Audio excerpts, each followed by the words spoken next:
क्या आपको लगता है कि आपकी सोच और नजरिया आपके जीवन को पूरी तरह बदल सकते हैं? क्या आपने कभी सोचा है कि एक ही परिस्थिति में कुछ लोग सफल होते हैं और कुछ लोग असफल हो जाते हैं? क्या कारण है कि कुछ लोग हार नहीं मानते जबकि कुछ छोटी छोटी समस्याओं से टूट जाते हैं? अगर आपके मन में भी ये सवाल है तो आज हम बात करेंगे जेफ केलर की प्रसिद्ध किताब एटीट्यूड इज एवरीथिंग की, जो आपके जीवन में सकारात्मक बदलाव ला सकती है।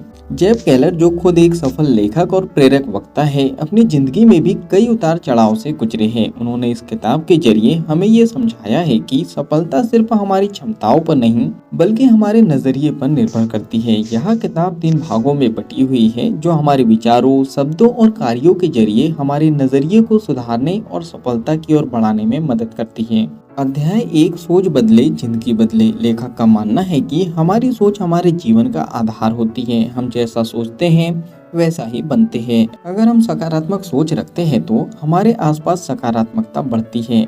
आप अपने जीवन में किसी समस्या का सामना कैसे करते हैं, उसे चुनौती मानकर या हार मानकर।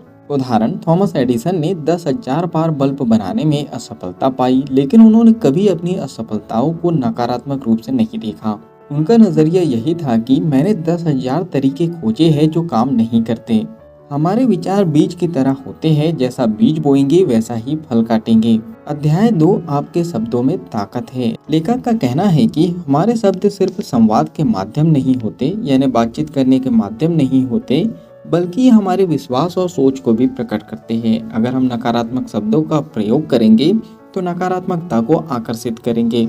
एक्सरसाइज करें, अपने दिन की शुरुआत इन सकारात्मक अफर्मेशन से करें। मैं इस दिन का सबसे अच्छा उपयोग करूंगा, मुझे अपनी क्षमताओं पर भरोसा है, मैं अपने लक्ष्यों को हासिल करने में सक्षम हूँ।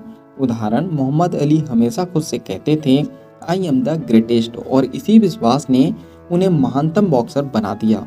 अध्याय 3, एक्शन ही सब कुछ है। सोच और शब्दों के बाद अगला महत्वपूर्ण हिस्सा है एक्शन। सिर्फ सकारात्मक सोचने से कुछ नहीं होगा, आपको अपने विचारों को कर्म में बदलना होगा। क्या आपने कभी अपने किसी सपने को पूरा करने के लिए लगातार और सच्ची मेहनत की है? अगर हाँ तो क्या परिणाम मिला?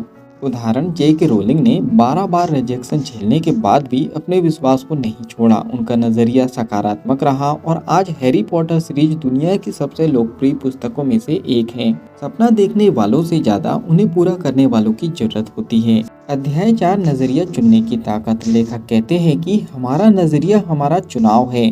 हम यहाँ नहीं चुन सकते कि हमारे साथ क्या होगा, लेकिन यह जरूर चुन सकते हैं कि हम उस पर कैसे प्रतिक्रिया देंगे। उदाहरण, नेल्सन मंडेला को 27 साल जेल में बिताने पड़े, लेकिन उनका नजरिया सकारात्मक था। वे अपनी परिस्थितियों के शिकार नहीं बने बल्कि उन्होंने उन्हें अपनी ताकत बनाया। अध्याय 5, आलोचना से सीखे ना कि हारे।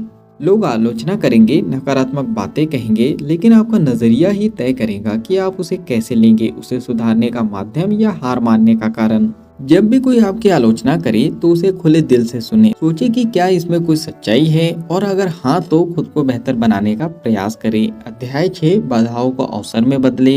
हर समस्या के साथ एक अवसर भी आता है, फर्क सिर्फ नजरिए का है। उदाहरण, स्टीव जॉब्स को एप्पल से निकाला गया, लेकिन उन्होंने उस समय को एक अवसर की तरह देखा और नई कंपनियां बनाई जो आगे चलकर एप्पल का ही हिस्सा बनी। क्या आपने कभी किसी बड़ी परेशानी को अवसर में बदला है? अगर हाँ तो कैसा अनुभव रहा? अध्याय 7, अपने सपनों को हमेशा जिंदा रखें। सपने देखना आसान है, लेकिन उन्हें जिंदा रखना मुश्किल है। लेखक हमें सिखाते हैं कि जब तक हम अपने सपनों को पूरी शिद्दत से नहीं चाहते तब तक वे सच नहीं होते।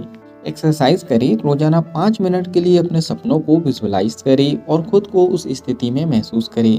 अध्याय 8, सफलता की परिभाषा बदले। सफलता सिर्फ बड़ा बैंक बैलेंस नहीं है, बल्कि यह एक मानसिकता है। अपने छोटे छोटे प्रयासों की सराहना करें और उन पर गर्व करें।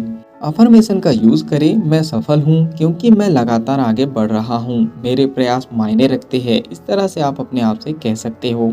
अध्याय 9, नकारात्मकता से दूर रहे। नकारात्मकता को पहचाने और उससे दूर रहे। नकारात्मक लोग आपके आत्मविश्वास को कमजोर कर सकते हैं। उदाहरण, बिल गेट ने कहा, हम हमेशा नकारात्मकता से घिरे रहते हैं, लेकिन वही लोग सफलता की राह नहीं दिखाते। चलिए फाइनली इस बुक समरी के निष्कर्ष पर हम पहुंच चुके हैं। जेफ केलर की किताब हमें यह सिखाती है कि एटीट्यूड इज एवरीथिंग। हमारा नजरिया ही हमारा भविष्य तय करता है। अगर हम इसे सकारात्मक और मजबूत बनाए रखें तो कोई भी बाधा हमें रोक नहीं सकती। अगर इस ऑडियो बुक समरी से आपने कुछ अच्छा और कुछ नया सीखा है और इस बुक को आप पूरा पढ़ना चाहते हो तो नीचे डिस्क्रिप्शन में लिंक दे दी गई है, उस लिंक पे जाके आप बुक को खरीद सकते हो और बुक को पूरा पढ़ सकते हो। अगर आपको ये ऑडियो बुक समरी पसंद आई है तो आप वीडियो को लाइक कर सकते हो, कमेंट्स करके बता सकते हो कि इस बुक समरी से आपने क्या सीखा है और आगे क्या सीखना चाहते हो। इस बुक समरी को आप ज़्यादा से ज़्यादा लोगों तक के शेयर भी कर सकते हो, क्योंकि जब हम दूसरों की हेल्प करते हैं तो ये नेचर हमारी हेल्प करता है। अगर आप चाहते हो कि ऐसी ही वैल्यूबल बुक समरी आपको रेगुलर मिलते रहे तो जल्दी से चैनल को सब्सक्राइब कर दीजिए, बेल आइकन को दबा दीजिए ताकि जब भी ऐसी वैल्यूबल बुक समरी आए उसकी नोटिफिकेशन सबसे पहले आपको मिल जाए। बाकी हम लोग मिलेंगे नेक्स्ट बुक समरी में इसी तरह हंसते हुए, मुस्कुराते हुए, लाइफ में आगे बढ़ते हुए, कुछ नया नया सीखते हुए। जब तक के लिए thank you so much, bye bye and go for success.